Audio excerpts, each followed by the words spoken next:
What was ancient humanity trying to depict with its 7,000-year-old reptilian sculptures? Did these mysterious beings truly exist on Earth, or were they products of ancient abstract art? The reality behind reptilian-like figures is quite fascinating and has left scientists in awe since their discovery nearly a century ago. Could this video be the ultimate evidence that 7,000 years ago, ancient humans worshipped reptilian-like gods? Were these figurines a result of ancient art, mere decorative items, or products of imagination? Alternatively, did some ancient cultures witness lizard-like beings among them? Interestingly, evidence of reptilian worship can be found not only in ancient Mesopotamia, but also in numerous ancient cultures worldwide. Are you ready? I'm Lonely Human, am opening the reptilian files. Here is the first video, with more to follow on different dates.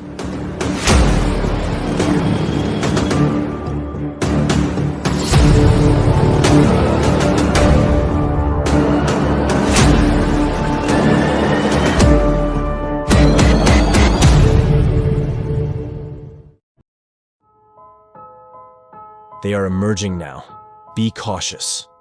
Examine your surroundings carefully, what you see on television, politics, the global world. You will see them all one by one, and while I may not be delighted by the situation, friends, it is clear. Be sure to subscribe to our channel, empower us, and let's continue with full speed on the videos, friends. This time, I want to talk to you about a discovery and some developments. Mysterious figurines dating back 7,000 years, discovered by scientists in Mesopotamia, bear a strange resemblance to today's reptilian depictions of humans. And some even claim that worshipping reptilian gods is closely linked to the ancient Anunnaki. The enigmatic figurines were unearthed in the Al-Ubaid archaeological site. The Al-Ubaid period is considered by many as a prehistoric period in Mesopotamia, where modern civilization is believed to have begun with the Sumerians. It is believed that the Al-Ubaid culture in Mesopotamia extended from around 4,000 to 5,500, even up to 6,500 years BC. Strangely, much like with reptiles, the origin of the Ubaid culture continues to be a deep mystery for contemporary scholars. It's as if these ancient cultures have strangely existed. Interestingly, according to scientists, during this period, ancient societies made significant progress.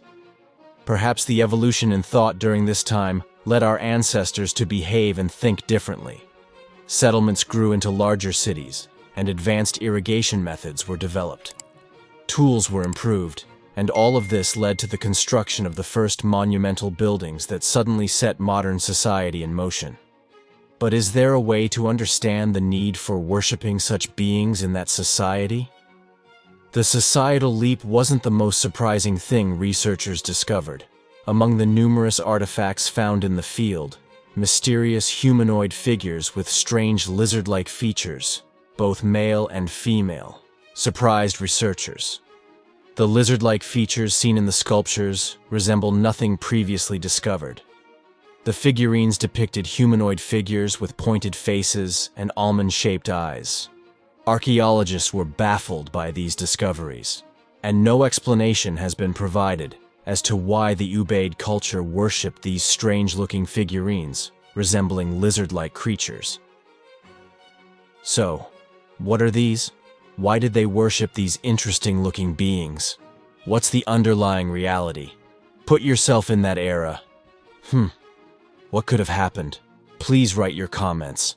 I'll be sure to wait for and read them, dear friends. As I mentioned, think about it.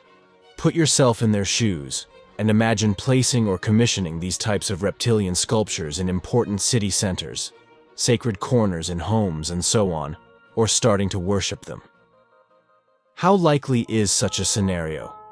These types of figurines spread around the world, and the immense meaning they carried are not of a nature that current humans can comprehend, or even impossible to comprehend. In fact, we still think of ancient people as quite ignorant and distant from technology, but the presence of these reptilian humanoid figurines in their temples, in particular, is widespread on a large scale. So, what did ancient people know? What had they exactly seen? They were living their beliefs, completing their beliefs by both living them and making sculptures to worship. What are these unique historical pieces that amazed or frightened them exactly? Yes, these have long transcended the realm of legend or mythology, and now stand before us as tangible, visible evidence of history. When we look back at our history, you'll see that worshipping reptiles was not unique to ancient Mesopotamia. In fact, reptilian-like creatures are present in many ancient cultures worldwide, from the Aztec and Maya gods such as Huitzilopochtli, Quetzalcoatl, Tezcatlipoca, to ancient petroglyphs depicting strange-looking beings similar to reptiles, much like the lizard. The Ubaid culture is one of them. Similar figures in the Ubaid culture interestingly represented Enki, one of the most important gods of the ancient Sumerians, as a serpent god in one period, a sea god with a fish costume in another era, and a judge in yet another period. In later times, the serpent symbol became even more widespread, appearing in logos representing various departments, from healthcare and education to tobacco, government defense, or corporate entities, as we see today.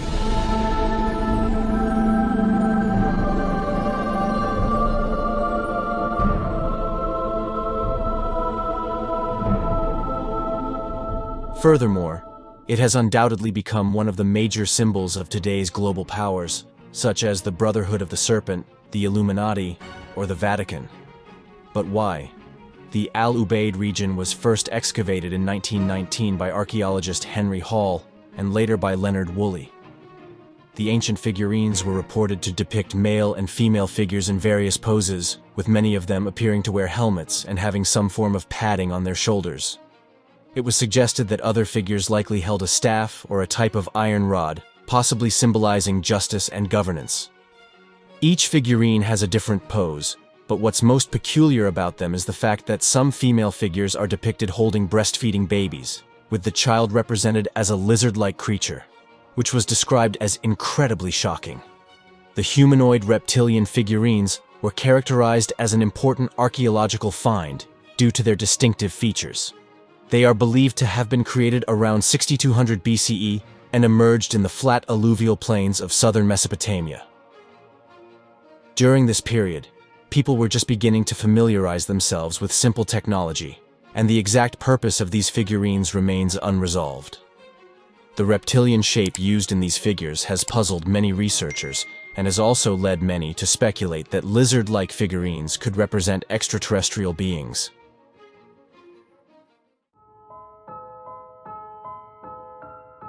An academician's theory of lizard humanoids has garnered significant attention. Before dismissing the idea of humanoid lizards as impossible, consider the theory proposed by American-Canadian geologist and paleontologist Dale Russell, who is a professor in the Department of Marine, Earth, and Atmospheric Sciences at North Carolina State University, and a senior paleontologist at the North Carolina Museum of Natural Sciences. The theory goes as follows. Russell put forth an intriguing thought experiment, based on the possibility that after the mass extinction event in which most dinosaur species went extinct, a few might have survived.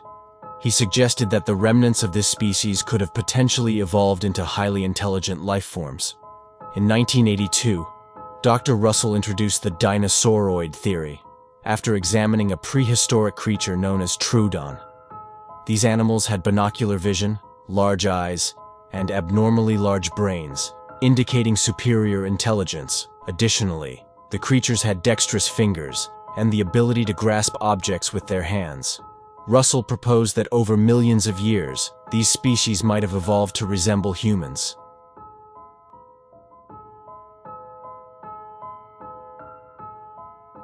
In the past, an officially strange news story was published and still generates excitement. In 1934, the Los Angeles Times ran a front-page story about a detailed labyrinth of caves and tunnels beneath the city where lizard people were said to live. Geophysicist and mining engineer G. Warren Shufelt, who mapped out the area, claimed to have first heard about the legendary underground city from an elderly Native American. He described the reptilians as a part of a tribe of humans who had lived underground 5,000 years ago. Researcher and writer Len Kasten presented some astonishing evidence for the reptilian divide and conquer plan in his book, Alien World Order: The Reptilian Plan to Divide and Conquer the Human Race. According to Kasten, the Galactic Federation sent the Atlans, a wild human group from a star known as Pleiades, to Earth a very long time ago, to confront a warrior race of space aliens known as the Reptilians. A fierce battle submerged the Lemurian continent, and the reptilians were driven underground to places like the subcontinent of India and Antarctica. Shape-shifting reptilians, capable of looking like humans, later infiltrated the Atlantis civilization, abducting people and creating reptilian hybrids. And here we are, still being manipulated by the reptilian race thousands of years later, still finding traces of these creatures in our ancient archaeological sites, but not believing it. That, he said, is the real manipulation. Len Kasten's research reveals information about President David Eisenhower's 1954 agreement signed at Holloman Air Force Base, which allegedly authorized the abduction of humans for alien research, how former Nazi influences infiltrated the American government, and the secret projects where reptilians are said to have produced alien-human hybrids to replace the human population. Additionally, Kasten explains how the human race fell into a cunningly concealed plot to enslave humanity and exploit our planet's physical and biological resources. Focusing on significant events in the decade following World War II, Kasten delves into the Illuminati, who, through various secret societies, control the arms of global financial, technological, and military power, and their alliance with reptilians, the alleged manipulators behind the scenes.